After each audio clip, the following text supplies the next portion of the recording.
Hey man, it's T-Shawn, Baseball Card Theater. Today we're talking about Sammy Stewart. Look at that card. This is my second favorite Sammy Stewart card, and it's a beaut. The eyebrow, the smiles, he looks good.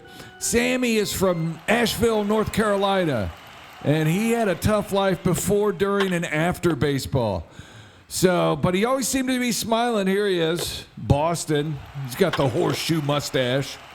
So his parents, his dad lost his arm at a factory and then recovered and kept working there. And then his mom lost her foot when she was 12. So, I mean, just as a backstory, an origin story for a Marvel comic book, this is like amazing. Also, Sammy was always rocking a stash. Like, here's 1980, the cookie duster. So he made his major league debut in 1978. But got his first card in 1979. Orioles prospects. It's in black and white. I kind of like that they put the rookies in black and white. But wait a minute. He also gets a record breakers card. So he's in color. Yeah, this card is super beat up. I've been using it as a bookmark. Sammy set a record for 7 straight strikeouts during first game in majors. And you'll never guess whose record he broke. Carl Spooner. Yeah, I told you weren't going to guess it. I've never heard of that guy. Sammy plays 8 years for the Baltimore Orioles. There's a cool one of him sitting on the bench. And he's a bit of a joker. There's a video of Rick Dempsey dressed like Robin Yount, and Sammy dresses like Jim Palmer during a rain delay. He puts underwear on the outside of his uniform. Remember that Jim Palmer ad? I remember seeing that when I was a kid going, man, you're a major league ball player, not my Cub Scout leader. Put some pants on. He has some good years. In 1981, he leads the American League with lowest ERA. The next year, Topps doesn't do league leader cards. Those are my favorite. I love these. But nope, the next year they do team leaders. Dude, that's a bummer. Also, he's up for free agency. Doesn't get any offers or a raise because this is when Bud Selig and all the other owners are colluding against players. Yeah, but old Sammy, he's still smiling. I like the curl in this picture on his forehead. It looks like kind of the lightning bolt that Harry Potter had. In 1983, he pitches in the World Series, 9 1/3 innings, 0 runs allowed. Baltimore wins it that year. Here's his card from 84. Look at that little picture. He's got a big old smile.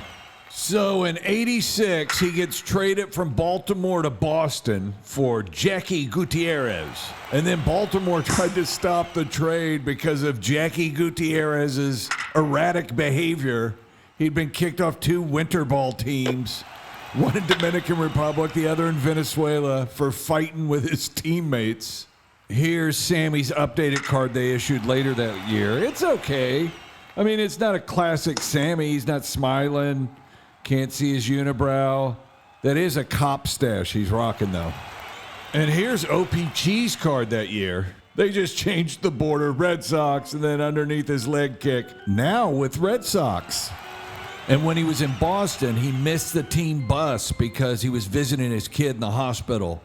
And the manager, John McNamara, wanted nothing to do with him. Didn't even pitch him in the World Series that year. His last year, he goes to Cleveland. And I really like this card. It's very serious.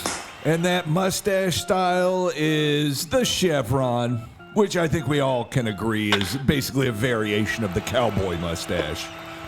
So 87 is his last year. He retires, and then everything goes haywire. He moves back to North Carolina, gets addicted to crack cocaine. He's arrested like 23 times. During this time period, 2 of his kids who have cystic fibrosis pass away. Here's a picture from 1981. He's just a 25-year-old kid. Has no idea the heartache headed his way. And I'm pretty sure that mustache style is the cowboy. So he goes to prison for 6 years, gets out in 2013. Great news, he gets sober in prison. Okay, now here's my favorite Sammy Stewart card. It's 1988 Fleer, and he looks so happy in it, and he reminds me of that comedian Shane Gillis in this card. Sammy passed away in 2018. But I tell you, his cards always made me happy. All right, that's this episode of Baseball Card Theater. I'm T-Sean. Peace.